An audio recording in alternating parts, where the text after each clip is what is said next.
एळमो सिद्धाणम्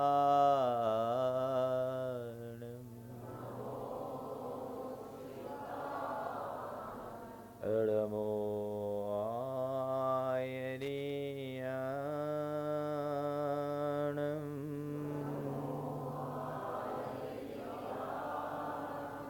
एळमो उवज्झाया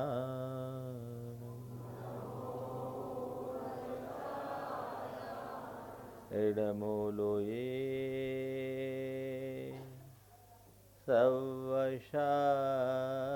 सवशाहुनम्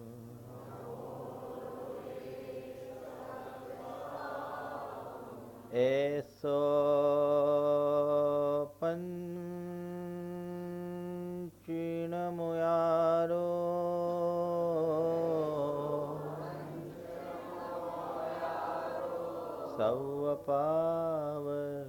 सवपावपनाशनो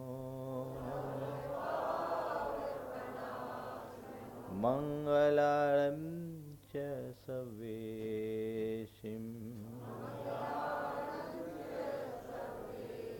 पढ़मं होई मंगलम।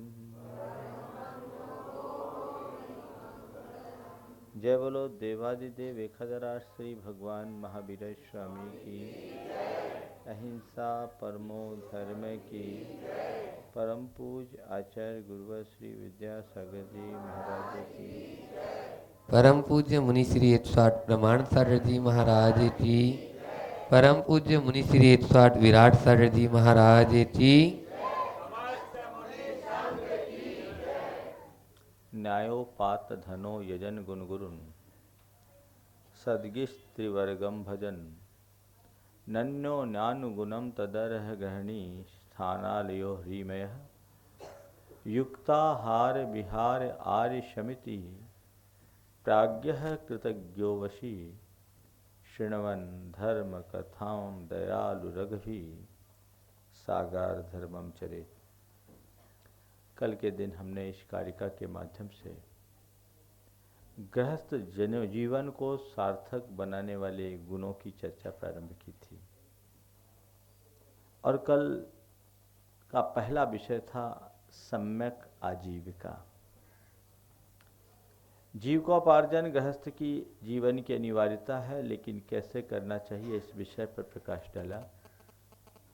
आज दूसरा महत्वपूर्ण चरण है यजन गुण गुरुन।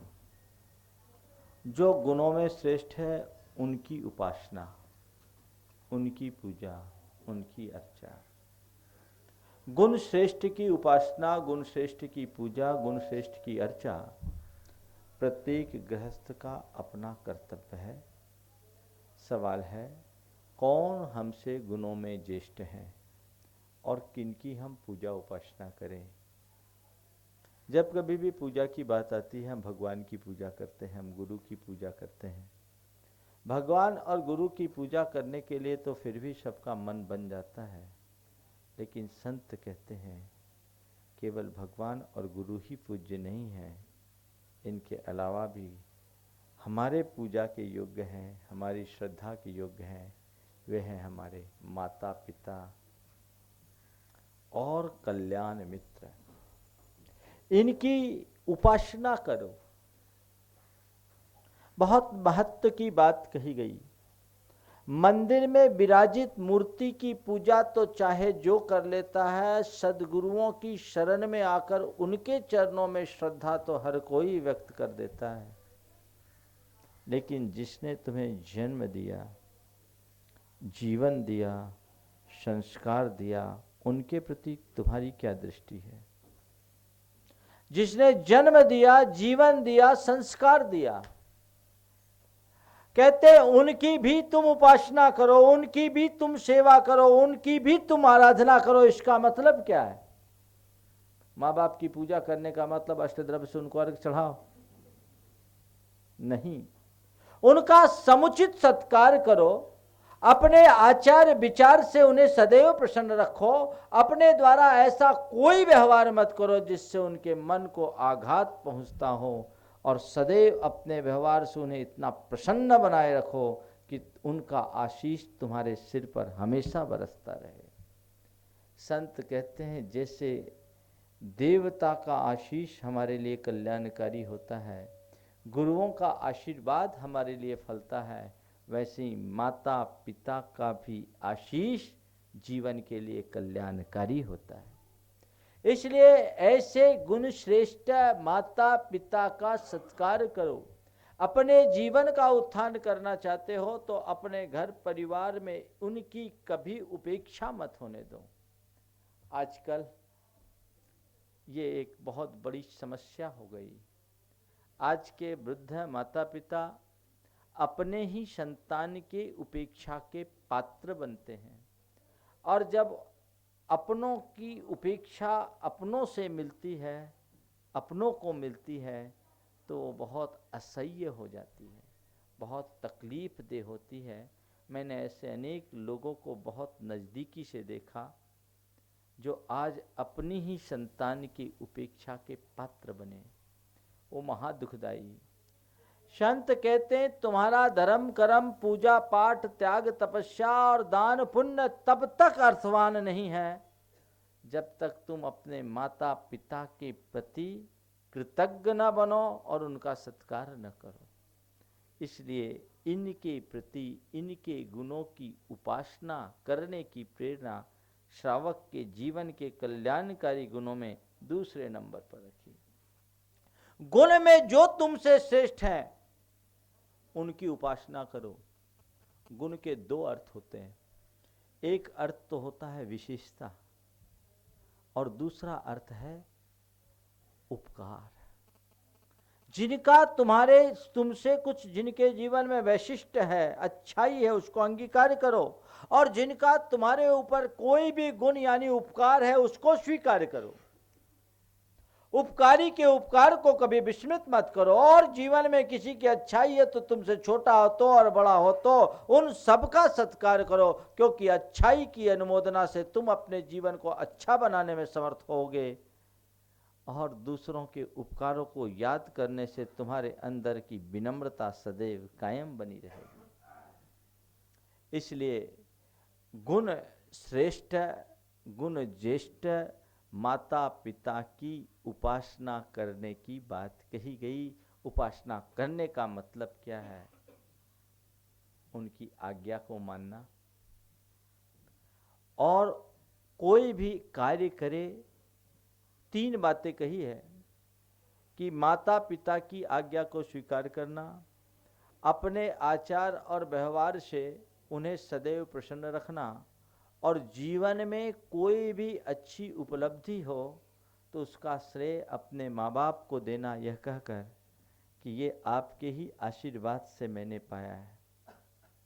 उनकी आज्ञा को मानना, अपने आचार और व्यवहार से उन्हें प्रसन्न रखना, और जीवन में कितनी भी बड़ी उपलब्धि हो उस उपलब्धि का श्रेय उन्हें देना कि पिताजी माँ तेरी कृपा से मैंने ये सौभाग्य प्राप्त किया, सारा श्रेय उनको देना।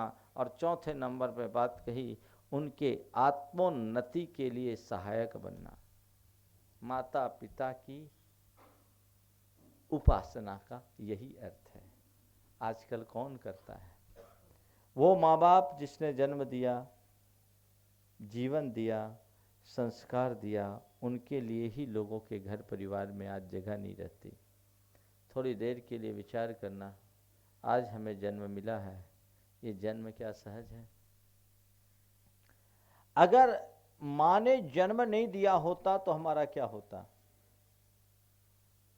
9 माह तक माँ पेट में एक संतान का बोझ सहती है, अपने सारे सुखों का परित्याग करके गर्भ में पल रहे बच्चे का ठीक ढंग से सावधानी पूर्वक पालन करती है, और उसके उपरांत प्रसव की तीव्र वेदना को सह करके बच्चे को जन्म देती है।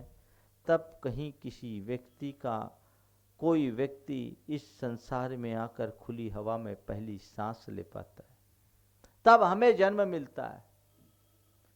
अगर आज की तथाकथित पढ़ी लिखी माताओं की तरह यदि तुम्हारी माँ ने तुम्हें पेट से परलोक पहुंचा दिया होता तो तुम्हारा क्या होता? कभी विचार किया? पेट से ही परलोक पहुंचा दिया होता तुम्हारा क्या होता? जन्म दिया, और जन्म ही नहीं दिया, जन्म देने के बाद जीवन दिया। यदि जन्मोपरांत तुम्हें किसी झाड़ी में छोड़ दिया होता तो तुम्हारा क्या होता? चील कौवे खा गए होते, कुत्ता खा जाता, क्या होता? या फिर किसी अनाथाश्रम में पलते होते।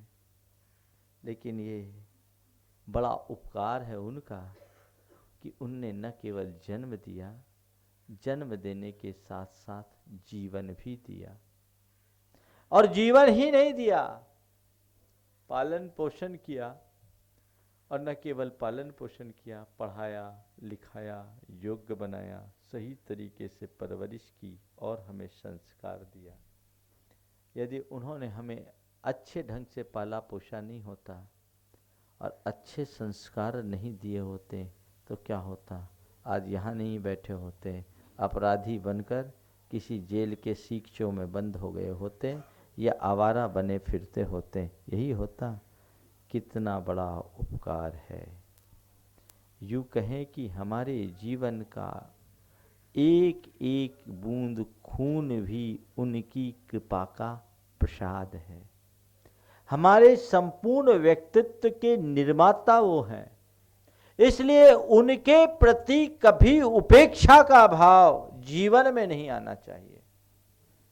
ये भारत की संस्कृति रही जिसमें मातृदेवो भव पितृदेवो भव की बात कही गई कि माता और पिता को माँ बाप की ही तरह नहीं, देवता की तरह देखने की दृष्टि दी गई।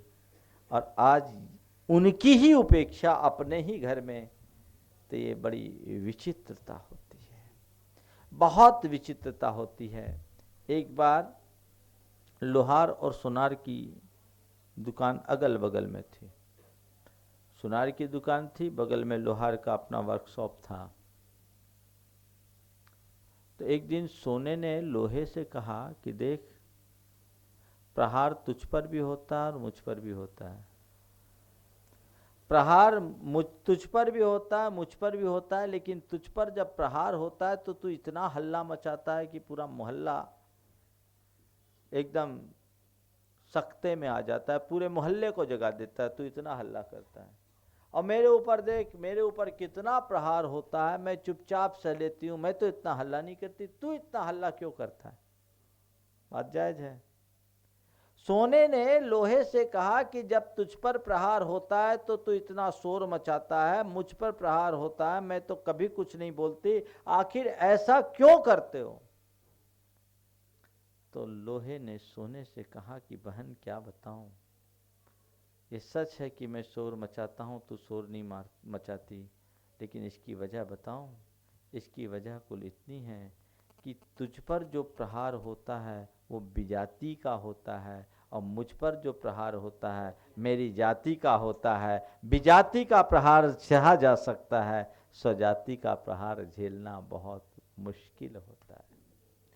अपनों का आघात बहुत कष्टदायी होता है,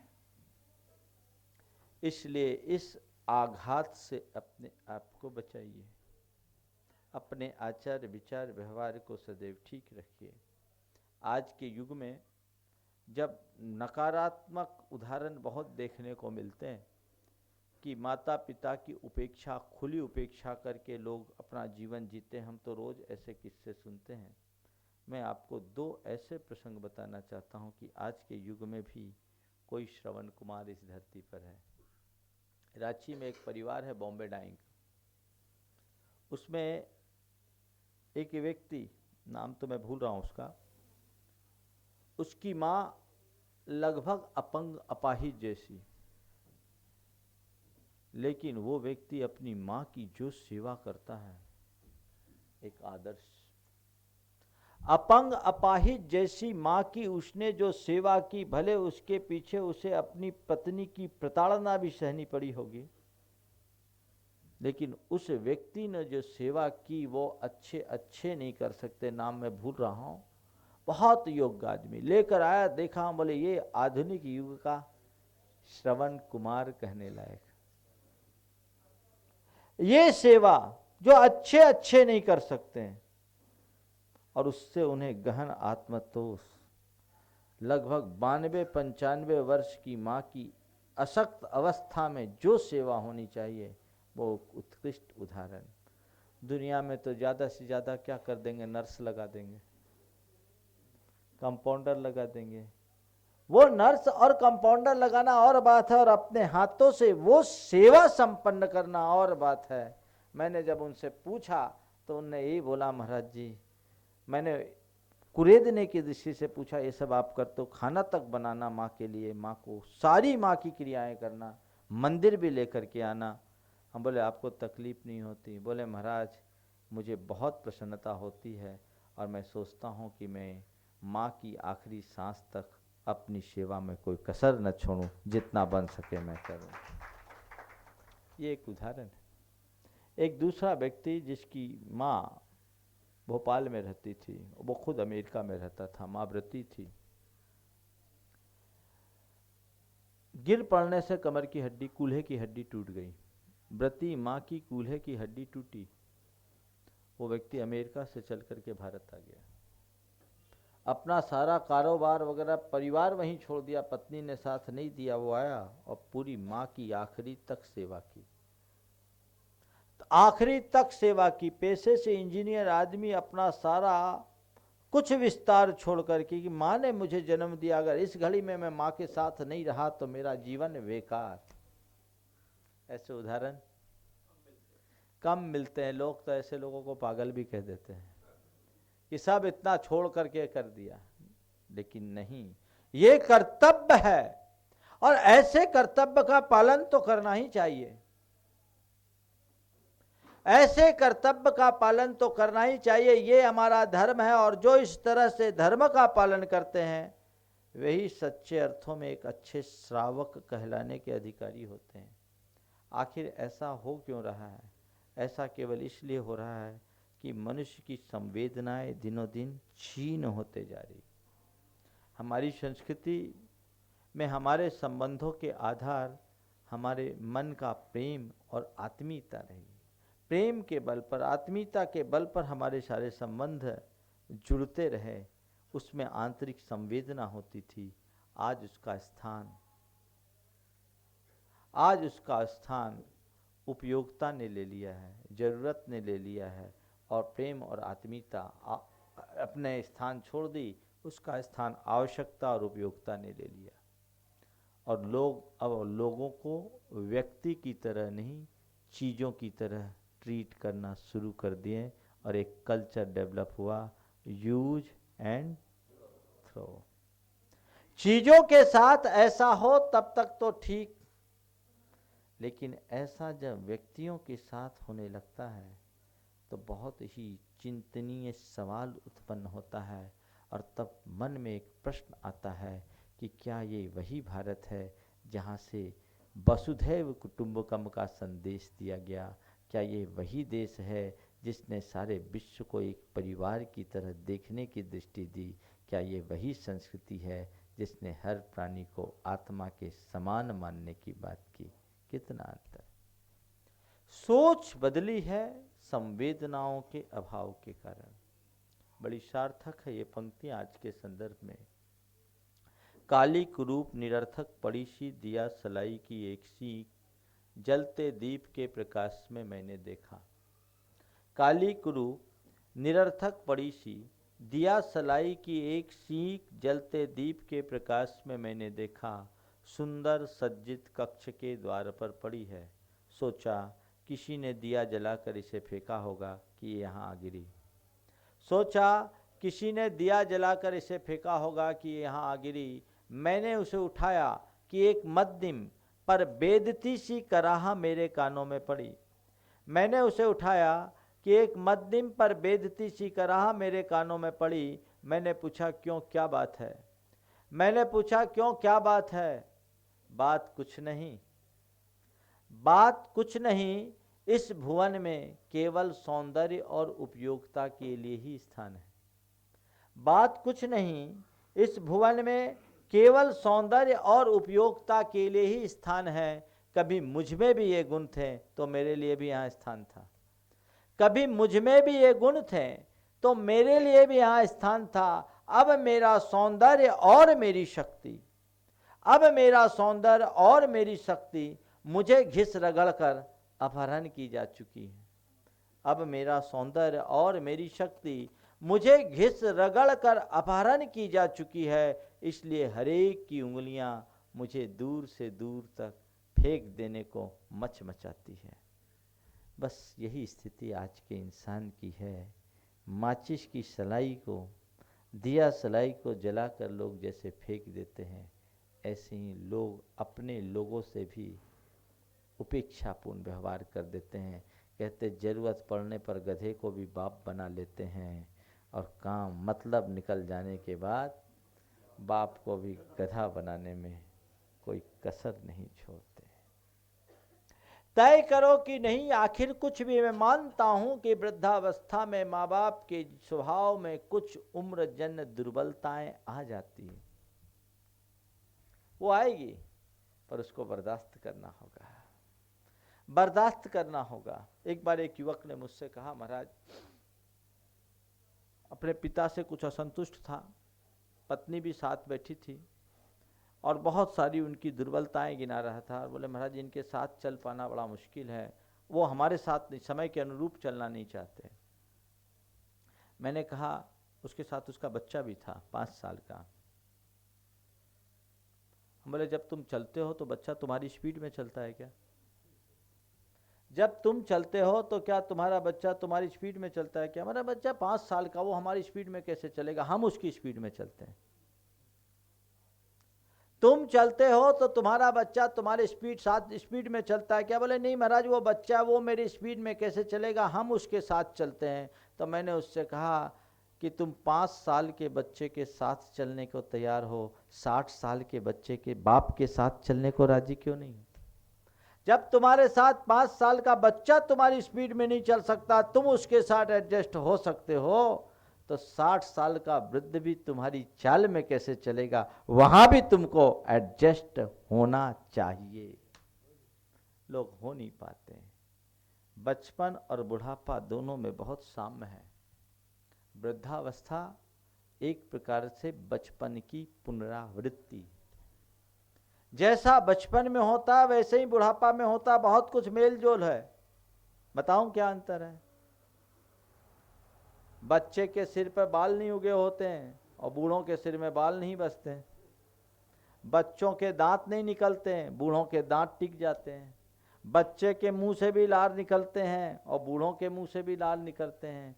बच्चों में बुद्धि नहीं रहती, बूढ़ों में स्मृति नहीं रहती है। तो बुढ़ापा एक प्रकार से बचपन का पुनरावर्तन है।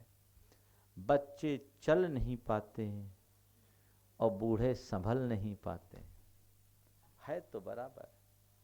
ये पुनरावर्तन है। इस सच्चाई को समझो और उसे निभाने की कोशिश होनी चाहिए कि नहीं ये कार्य तो मुझे करना ही है। माता पिता के साथ जब ऐसा व्यवहार होता है तो बड़ा गड़बड़ होता है। एक व्यक्ति ने अपनी मां को वृद्धाश्रम में भेज दिया और वृद्धाश्रम में भेजने के बाद 2 साल बीत गए। मां वृद्धाश्रम में रह रही थी। एक दिन मां ने बेटे को फोन किया कि बेटे तू आ। बेटा ने पूछा कि मां क्या बात है? बोले आज तेरे से बहुत जरूरी काम है। बोले आज नहीं आ पाऊंगा तो चलेगा क्या, कल आ जाऊं? बोले नहीं बेटे तू आ जा, मैं आज ही मिलना चाहती हूँ। बोले क्या बात है? बोले मैं कह रही तू आ, यहाँ आ तो यहीं बताऊंगी। माँ के कहने पर बेटा वृद्धाश्रम पहुंचा और माँ ने 72,000 रुपये बेटे के आगे करते हुए कहा कि बेटा, जब से मैं इस वृद्धाश्रम में आई हूँ तू हर महीने 3,000 रुपया बेचता है, लेकिन मेरे व्यवहार से इस आश्रम के लोग इतने प्रसन्न और प्रमुदित हैं कि मेरे को एक पैसा भी खर्च करने के लिए नहीं देते। मुझे एक पैसा भी खर्चने नहीं देते, सब रोकते हैं और कहते हैं कि हम आपके व्यवहार से बहुत संतुष्ट हैं, बहुत प्रसन्न हैं, आप एक पैसा भी खर्च मत कीजिए और आपकी सारी ज़िंदगी की व्यवस्था हम लोग संभाल लेंगे। तो बेटे, मैंने सोचा कि यहाँ तो मेरे कोई काम है नहीं, तो ये 72,000 रुपये तू वापस ले जा। बोले मम्मी, मेरे पास पैसे की कमी नहीं है, तू कहे तो और दे दूँ। बोले नहीं बेटे, मुझे रुपयों की ज़रूरत नहीं, मैं यहाँ आराम से रह रही हूँ, मेरी ज़िंदगी अच्छे से कट जाएगी, तू ये रख ले। नहीं मम्मी, तू पैसा रख। तो माँ ने कहा बेटे, मैं ये पैसे, मेरे पास पैसे की कमी नहीं है, तू पैसा रख। तो माँ ने कहा बेटे, ये पैसे मैं तेरे लिए नहीं दे रही हूँ,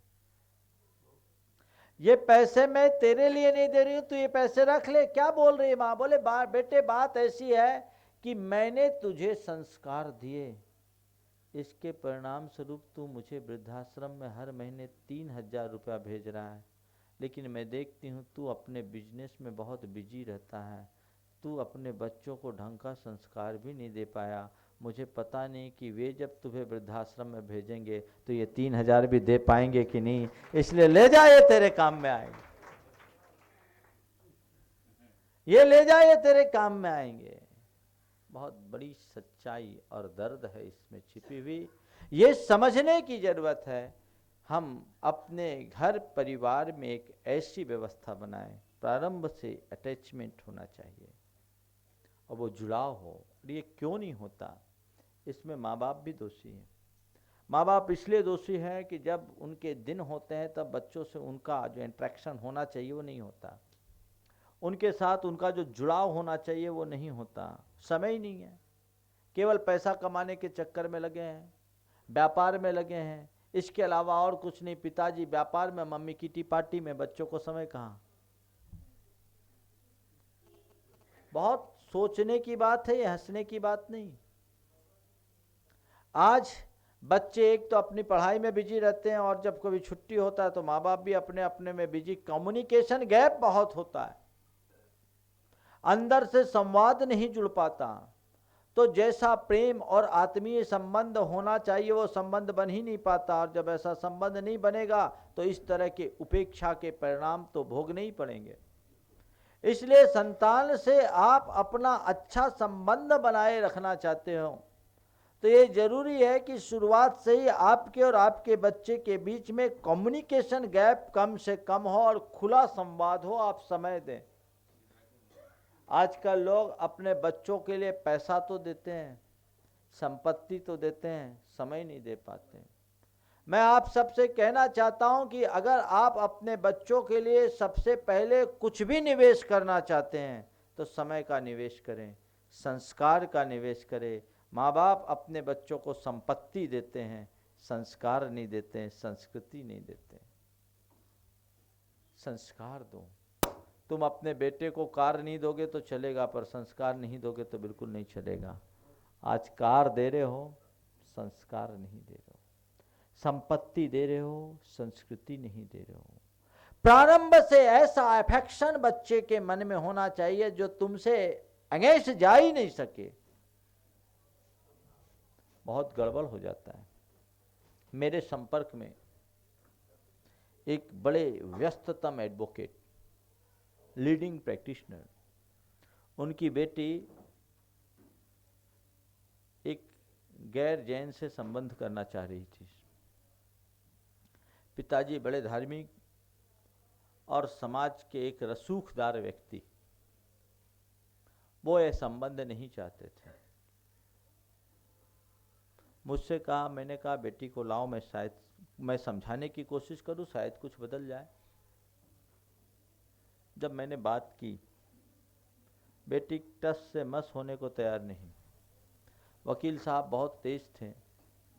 बेटी ने चर्चा में कहा कि मेरा उससे 3 साल का प्यार है, मैं इसे तोड़ नहीं सकती।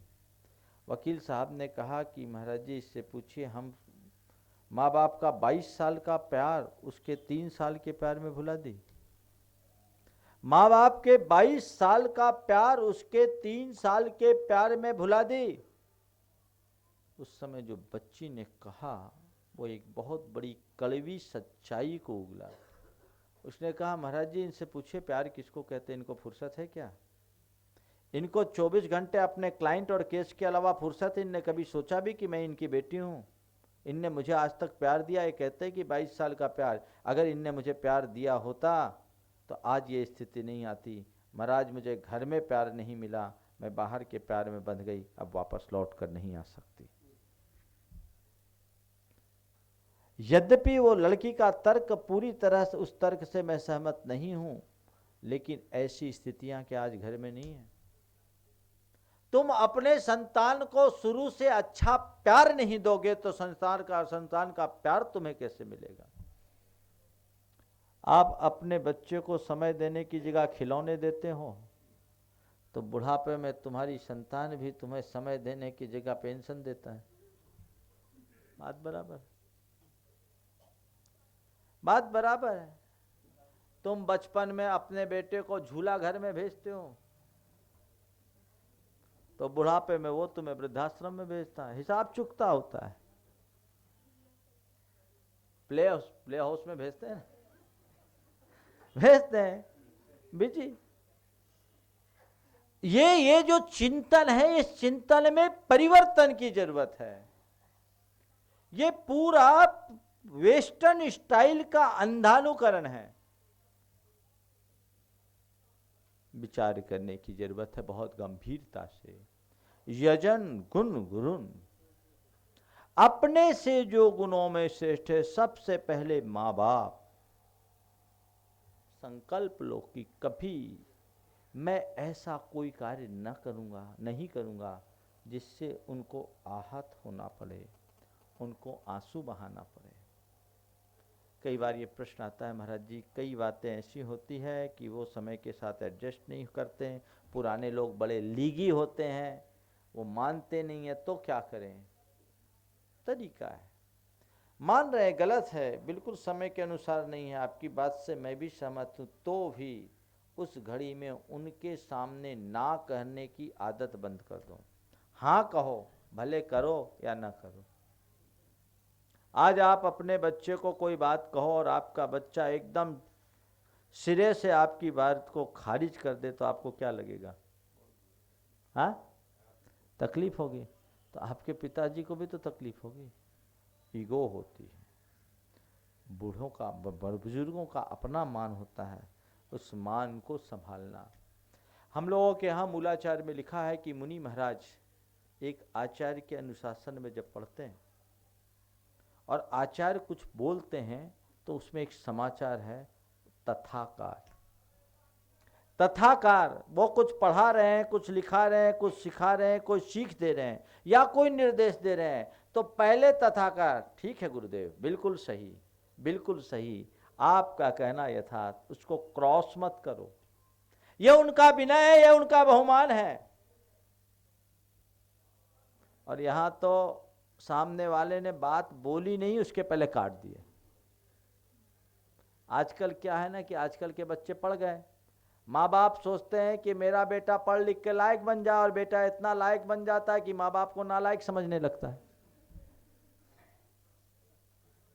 ये जो सोच है ये बदलनी चाहिए।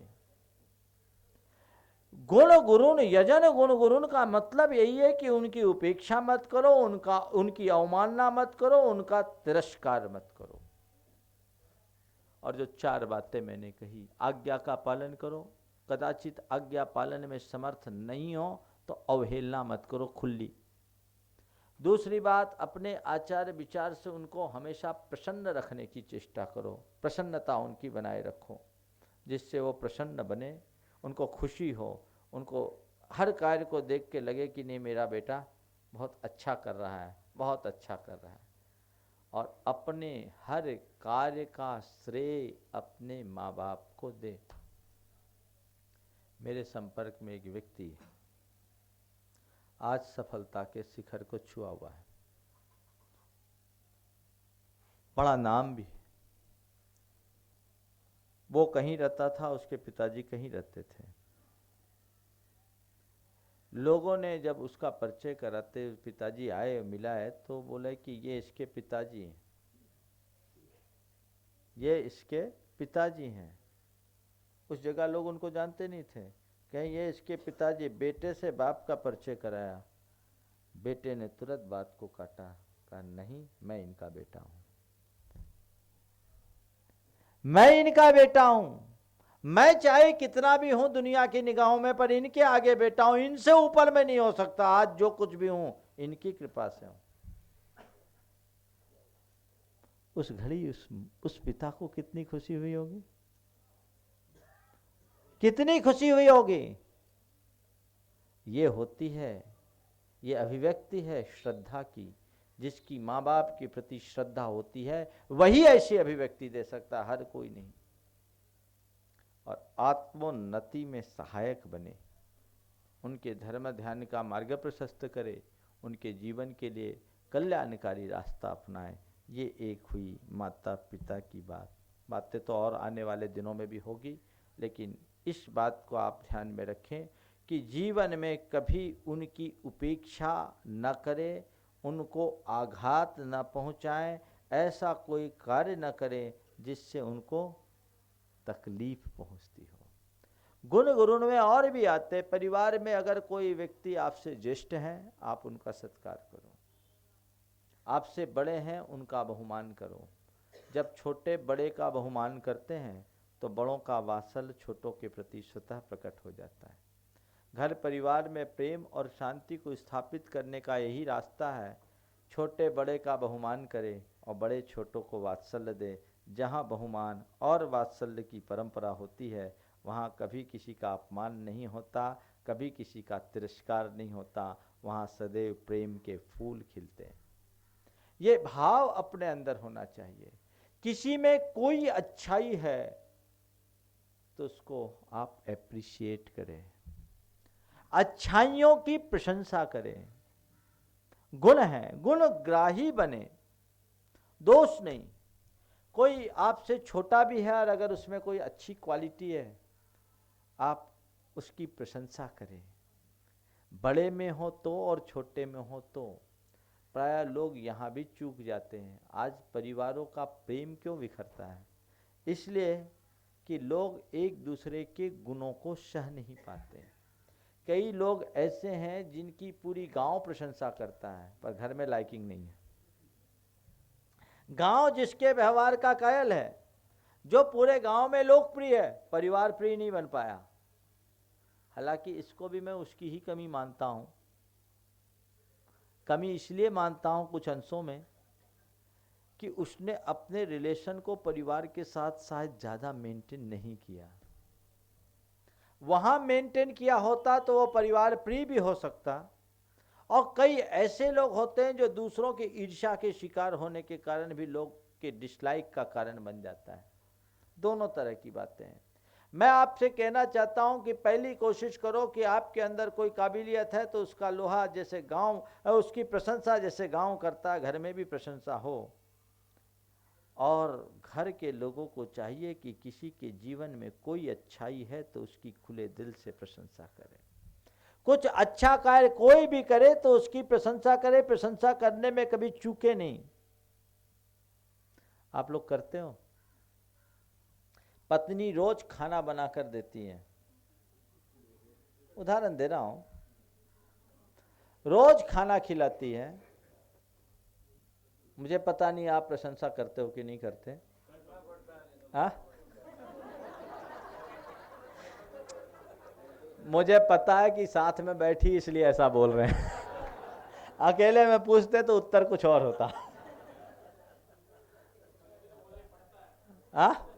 वो पढ़ता है। मैं आपसे एक केवल मेंटालिटी के लिए बता रहा हूं कि रोज अच्छा खाना मिलता है, आप उसकी प्रशंसा करें, इसकी कोई गारंटी नहीं। लेकिन जिस दिन खाना आपके मनोनुकूल न हो उस दिन आप शांत रह पाते हो? क्या हो गया? क्या हो गया?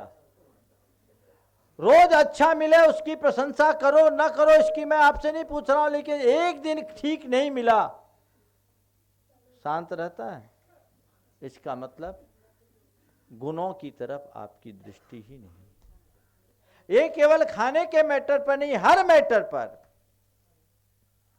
अगर आपकी गुणानुरागी दृष्टि होगी तो ये समस्याएं कभी नहीं पनपेगी। आज से तय करो कि मैं बुराइयों को नहीं अच्छाइयों को देखूंगा और कोशिश करूंगा कि बुराई में भी अच्छाई खोजूं। अगर ये प्रवृत्ति आ गई ना, जीवन से शिकायत खत्म हो जाएगी। अभी अगर बात की जाए, जितने लोग हैं, एक सर्वे किया जाए ना, सब शिकायत करेंगे। एक ना कोई शिकायत हर व्यक्ति के मन में। ये शिकायती स्वभाव हटाइए। अगर गुणग्राही दृष्टि होगी तो शिकायत का कभी कोई अवसर ही नहीं आएगा। तो गुणग्राही बनने की कोशिश हमारी होनी चाहिए। जो अच्छाई है, अच्छाई की प्रशंसा करो। कोई भी कैसा भी अच्छा कार्य करे, तुरंत उसकी प्रशंसा करो कि नहीं, हाँ तुमने आज बहुत अच्छा किया। अच्छा किया सुनने से आदमी को बहुत अच्छा लगता है। एक युवक ने मुझसे कहा, बहुत काबिल लड़का, बहुत काबिल, बहुत मिलनसार, पिताजी थे नहीं, भाई था, बड़ा भाई, लड़का दूसरे नंबर का था। अब दूसरे नंबर का भाई व्यापार भी अच्छा करे, समाज में अच्छे सरोकार, धार्मिक भी, सब काम में आगे, उसका जस ज्यादा हो गया। अब किसी किसी का जस किसी किसी को हजम नहीं होता। बड़े भाई को ईर्ष्या हो गई, बड़े भाई को ईर्ष्या हो गई। छोटे भाई के जस को बड़ा भाई बर्दाश्त नहीं कर पा रहा है। बड़े भाई को बहुत ईर्ष्या, और छोटा भाई उतना ही विनम्र। उसके मन में ये बात कचोटती थी कि मैं क्या करूं, ये छोड़ नहीं सकता, और बड़े भाई के हृदय को मैं कैसे बदलूं, कैसे बदलूं। वो बहुत सोच विचार में लगा रहा, क्या करूं। कोई भी अच्छा कार्य करता था तो बड़े भाई से उसे व्यंग झेलने पड़ते थे, उसके हाव भाव भंगिमा से नकारात्मक प्रतिक्रियाएं मिलती थी। इससे उसका मन आहत होता। फिर भी वो बड़े भाई के प्रति अच्छा ही सोचता था कि किसी तरीके से मेरे भैया का मेरे प्रति आज नहीं कल दृष्टिकोण तो बदलेगा, और भैया मुझसे बड़े हैं, उनका मुझ पर बहुत बड़ा उपकार है। चलता रहा। एक दिन उनका भाई एक केस में उलझ गया, एक्साइज का केस आया। बड़ा भाई उलझ गया, बुरी तरह उलझ गया, और उस उलझी हुई स्थिति में जाकर छोटे भाई ने अपने व्यवहार कुशलता से उसके केस को सलटाया। सलटाने के बाद जब भाई फ्री हुआ, उसने छोटे भाई से कहा, तुमने बहुत अच्छा काम किया। वो फपक फपक कर रो पड़ा, बोला भैया इसी शब्द को सुनने के लिए तो मैं इतने दिन से आतुर था कि आपके मुख से कभी तो निकले कि तुमने अच्छा काम किया, कभी तो निकले कि तुमने अच्छा काम किया। बाद में बहुत अच्छे रिलेशन हो गए। लोग अपने संबंधों को ठीक तरीके से मेंटेन करने के लिए तैयार नहीं होते। बात बात में अपने भीतर के ईगोज आते हैं। आगे एक दिन चर्चा करूंगा कि रिलेशन को कैसे मेंटेन किया जाए। यद्यपि ये बहुत व्यवहारिक बातें हैं, पर संत कहते हैं धर्म ध्यान वही कर सकता है जो आर्त ध्यान से मुक्त हो, और आर्त ध्यान नहीं करना ही धर्म ध्यान है। अब आर्त ध्यान में निमग्न व्यक्ति क्या आत्म ध्यान करेगा? कषाय जब तक शांत नहीं होगी तो आत्मा में कैसे डूब पाओगे? इसलिए अपनी सोच को निचली धरातल से ठीक करने की जरूरत है। एकदम नीचे की भूमिका से कि ये चीजें हमको नहीं करना, ऐसा व्यवहार हमको नहीं करना है। कोई व्यक्ति हो, चाहे बड़ा हो या छोटा, अगर उसमें कोई भी अच्छाई हो उसकी प्रशंसा करो। प्रशंसा करोगे वो आगे बढ़ेगा। एक पिता को अपने बेटे पर से बड़ी शिकायत रहती थी। शिकायत ये कि बेटा कुछ करता नहीं, कुछ करता नहीं, कुछ करता नहीं। मुझसे कहे, महाराज जी मैं सोचता था कि बेटा काबिल हो जाएगा, संभाल लेगा तो मैं थोड़ा फ्री हो जाऊंगा, ज़्यादा धर्म ध्यान करूंगा, लेकिन मेरा बेटा तो एकदम निकम्मा सा निकल रहा है, कुछ लगता नहीं, मुझे भरोसा ही नहीं कि वो कुछ करेगा। मैं उसके बेटे को जानता था। बेटा बहुत शार्प और व्यवहार कुशल था, और कोई भी काम करता तो मैंने उसको बहुत नज़दीकी से देखा कि इसके अंदर काबिलियत बहुत है, लेकिन उसके पिता के मन में उस पर विश्वास नहीं। मैंने बेटे से अकेले में बुला करके पूछा, क्या बात है, तुम्हारे पिताजी तुमसे असंतुष्ट हैं, इसकी वजह क्या है? उन्होंने कहा, महाराज जी, मेरे पापा को मुझ में कोई अच्छाई दिखती नहीं, उनको मुझ पे भरोसा ही नहीं। जब भी कुछ होता है मेरी कमियां गिनाते रहते हैं, मुझ पर दोषारोपण करते रहते हैं। तो अब तो मेरी स्थिति ये होगी कि सुन सुन करके मैं इतना उकता गया हूं कि मैं भी उनसे कन्नी काटने लगा हूं, सामना ना हो ऐसा प्रयास करता हूं। मुझे लगता है कि अभी मिलूंगा तो 4 बातें सुननी पड़ेगी, अब मुझसे बर्दाश्त नहीं होता महाराज। बात मैंने समझी। फिर मैंने उसके पिता से कहा कि देखो, तुम अपने आप को सुधारो, नहीं तो बेटे को अपने हाथ से खो दोगे। तुमको अपने बेटे में एक भी अच्छाई नहीं दिखती? इतना पढ़ा लिखा, इतना होनहार बच्चा है, और तुमको उसमें एक भी अच्छाई नहीं दिखती। आज से एक नियम लो कि बेटे की 10 गलती तक कुछ नहीं बोलेंगे, 10 गलती तक कुछ नहीं बोलेंगे, और एक भी अच्छा काम करेगा 10 बार प्रशंसा करेंगे। मैंने उसको फार्मूला दिया, 10 गलती तक एक बार भी कुछ नहीं बोलेंगे, और एक भी अच्छा काम करेगा उसकी 10 बार प्रशंसा करेंगे। नियम दिया, उस व्यक्ति ने मेरी बात को माना। आपको क्या बताऊं, इस घटना को लगभग 6 साल हो गए। आज वो बेटा बहुत अच्छा काम कर रहा है और बहुत अच्छे से ग्रोथ कर रहा है। पिता कहता है, महाराज आपने हमको क्या रास्ता बताया, मुझे अपने बेटे पर गर्व है। सोच का अंतर। आप लोग क्या करते हैं, एक गलती पर 10 बार टोकते हैं, होता है? एक गलती करता है सामने वाला, 10 बार टोक दिए, उसको इग्नोर करिए। गलतियां हो सकती, गलती से इंसान सीखता है। संत कहते एक गलती पर 10 बार टोकने की जगह 10 गलती पर एक बार बोलो, तो थोड़ा महत्व भी है। ज्यादा टोका टाकी करते हैं ना, उनकी कोई वैल्यू नहीं रहती। ये तो बकते ही रहते हैं ऐसे। आप देखिए, आपके हाथ में घड़ी है, आपके हाथ की घड़ी में हर सेकेंड में टिक टिक टिक टिक टिक टिक टिक टिक हो रहा है। आपका ध्यान जाता है? नहीं जाता। टिक टिक टिक टिक टिक टिक घड़ी कर रही है, आपका ध्यान कभी नहीं जाता। और अगर पेंडुलम वाला घड़ी है, हर घंटे में टन करता है, तो आप क्या हो जाते हैं? क्या अलर्ट हो जाते हैं।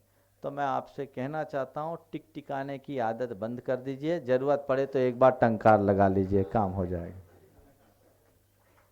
ये टिक टिक टिक टिक टिक टिक क्यों? ये टेंडेंसी बदलनी चाहिए। ऐसा लगता है जैसे कभी कभी कि आप तो सामने वाले की गलती पकड़ने को बैठे हैं। गलत बात।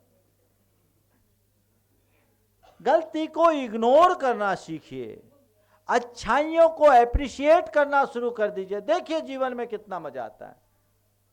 हमारे गुरुदेव, आज इतना बड़ा संघ है, और जितना अनुशासित और बंधा हुआ हम लोगों का संघ है, गुरुदेव का संघ है, आज कोई नहीं। क्या कारण है पता है? वो बहुत कम बोलते हैं, बहुत कम बोलते हैं, और जो बोलते हैं उसमें रत्ती भर कम नहीं करते। बहुत कम बोलते हैं, और जो बोलते हैं उसमें रत्ती भर कम नहीं करते। एक बार कोई निर्देश दे दिया, आपको दे दिया, आप उसको फॉलो करो तो ठीक, नहीं करो तो दोबारा बुला के पूछेंगे, नहीं तुमने ऐसा क्यों नहीं किया। बस क्या करेंगे, दोबारा कोई निर्देश नहीं देंगे। और उनके द्वारा दोबारा निर्देश नहीं मिलना ही हम लोगों के लिए बहुत बड़ा पनिशमेंट हो जाता है। तरसते हैं कि निर्देश नहीं मिल रहा है, और जब तक पुराने निर्देश को पूरा नहीं करते, कितना भी हो जाए, आगे का कोई निर्देश नहीं। इसलिए कोई भी साधु, हम जैसे 30-30 साल पुराना साधु भी कांपता। उनकी बात की अवज्ञा करने की हिम्मत नहीं।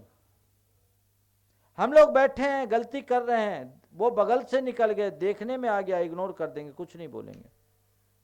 देख के निकल गए, कुछ नहीं बोलेंगे। और जब कभी कोई बड़ी गलती हो और प्रकरण जाए तो पूरी फाइल एक साथ खोल डालेंगे, सब नोटिस में रखेंगे, लेकिन बोलेंगे कब? मौके पर। और उस समय सामने वाले को रियलाइज करने के अलावा और कोई रास्ता ही नहीं है। ये है रास्ता। अपनी प्रासंगिकता को कायम रखना चाहते हो तो ज्यादा टोका टाकी से बचो, टीका टिप्पणी कम करो, जितनी जरूरत है उतनी ही हिदायतें दो। क्या हो गया? हाँ, देखो, आप लोग दूध में चीनी डालते हो, एक गिलास दूध में कितना डालते हो? हाँ, 1 चम्मच। 1 गिलास दूध में 1 चम्मच चीनी डालते हैं तो दूध मीठा हो जाता है, हो जाता है ना? चीनी डालने से दूध मीठा होता है, एक सिद्धांत निकला। चीनी डालने से दूध मीठा होता है, तो 1 चम्मच चीनी डाले दूध मीठा हो गया। 10 चम्मच डाल देंगे तो हाँ क्या होगा? दूध भी खराब हो जाएगा। महाराज ऐसी गलती हम लोग नहीं करते, 1 चम्मच ही चीनी डालते हैं। बस मैं आपसे कहता हूँ, अगर सीमित हिदायतें हैं तो 1 चम्मच चीनी, और ज़रूरत से ज़्यादा हिदायतें हैं 10 चम्मच चीनी। आप क्या कर रहे हैं? 1 चम्मच चीनी डाल रहे हो कि 10 चम्मच? ये आपको देखने और समझने की जरूरत है। जब तक आप इसे ठीक तरीके से नहीं समझ लेते हैं, तब तक जीवन में शांति की स्थापना नहीं हो सकती। इसलिए यजन गुण गुरुन, गुणों को देखें, गुणानुरागी बने, उपकारियों का बहुमान करें, उनके प्रति कृतज्ञ रहें, और किसी के पास कोई भी छोटी सी भी क्वालिटी है तो उसको अंगीकार करें। हमारी संस्कृति कहती है कि शत्रोरपि गुणवाच्या, शत्रु में भी गुण देखो। तो यहां तो अपनों में भी गुण नहीं दिखता। आखिर ऐसा क्यों होता पता है? हमारी अपनी जैसी सोच होती ना, सामने वाला हमको वैसा दिखता है। रामायण का एक प्रसंग याद आ गया। रामायण पूरा युद्ध हो गया और एक जगह स्वागत समारोह चल रहा था। ये रामायण पर आधारित एक परिकल्पना है, लेकिन बहुत आज के प्रसंग में सटीक बैठती, इसलिए सुना रहा हूँ। हनुमान जी अपना वक्तव्य दे रहे थे और अब उस युद्ध के दौरान अपने शौर्य और पराक्रम की गाथा सुना रहे थे। सुनाते सुनाते जब लंका की अशोक वाटिका की बात आई